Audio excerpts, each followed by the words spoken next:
Welcome to Mechanic. Today we have a 2011 BMW X3, and we're going to go over where you find your fuse box locations on this vehicle. There aren't really any fuses inside the engine bay that are easily accessible or easily seen, except maybe like this inline fusible link here for your positive battery lead. But after that, they're all inside the cabin. So on the passenger side, we have the glove box, and we would open that. And if we open up the glove box, you're going to see this little cover here that you're able to pull and to remove.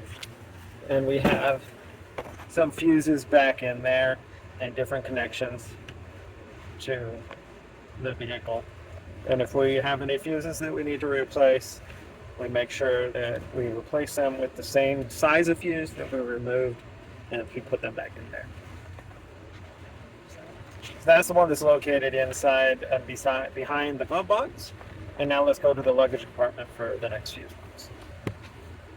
So back here in the luggage compartment, you raise up the hatch, and we have a cover right here on what would be the right side of the vehicle, and being able to pull that cover off and set it down.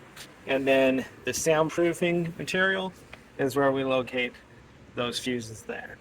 And again, replacing any fuses that you need to, make sure that you put the same exact fuse size back in there.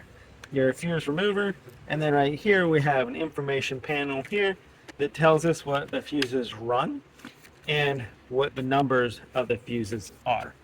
Now, also, you may not have that information panel because it may have been lost.